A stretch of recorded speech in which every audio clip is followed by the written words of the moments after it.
An evidence-based systematic review of acai berries was recently published by the National Standards Research Collaboration, an impartial scientific body that refuses to take support from product manufacturers, cited by the World Health Organization as one of the most authoritative sources on such matters.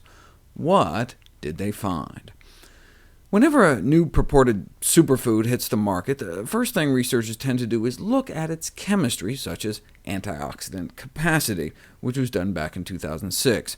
Based on one measure, it had the highest antioxidant capacity of any food reported to date, a remarkable finding I reported at the time, arguing that despite its cost, frozen acai pulp represented one of the best antioxidant bangs for one's buck.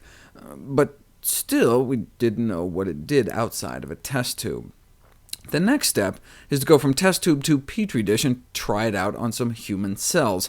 They dripped the concentration of acai berry phytonutrients one would expect in one's bloodstream after eating them on some blood cancer cells taken from a woman with leukemia, and saw a dramatic rise in cancer cell mortality. In fact, about twice what was found previously using similar concentrations of hibiscus tea on the same cancer. Acai was also found to boost immune cell function at extremely low doses. Here are some videos of white blood cells gobbling up invading yeast. Nom nom nom nom. Come back here. Isn't that amazing?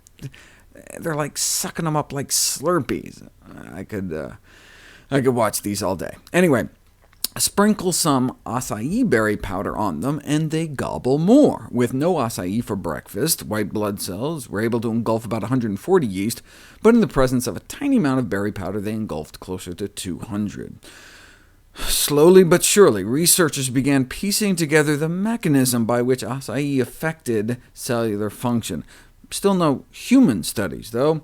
Researchers moved from cells to animal models. Who could forget the addition of acai to cigarettes has a protective effect against emphysema in mice. Instead of adding berries to their cigarettes, though, it might be easier to just encourage the mice to quit smoking. But then finally, starting in 2011, studies on actual people.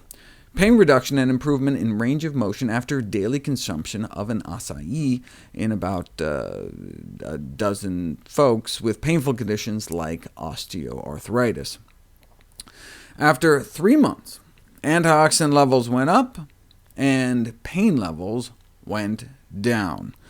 Though, since there was no blinded control group drinking like some artificially acai-flavored Kool-Aid, the placebo effect could not be excluded. And finally, one last pilot study, the effects of acai on metabolic parameters.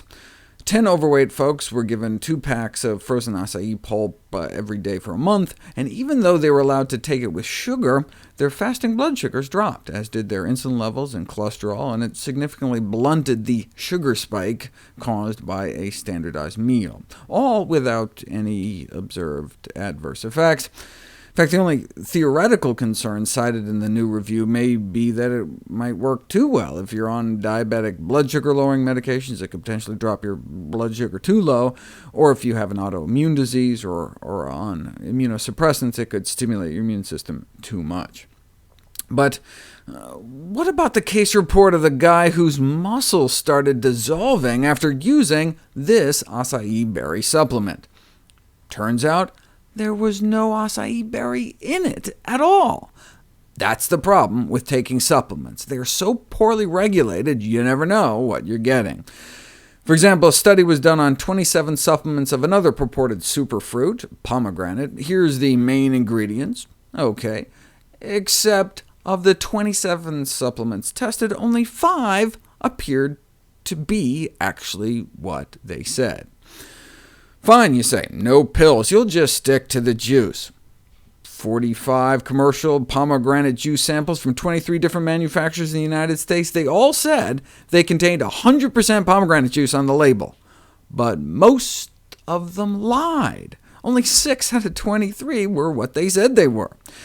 The only source you can be guaranteed to get authentic pomegranate juice has no label at all.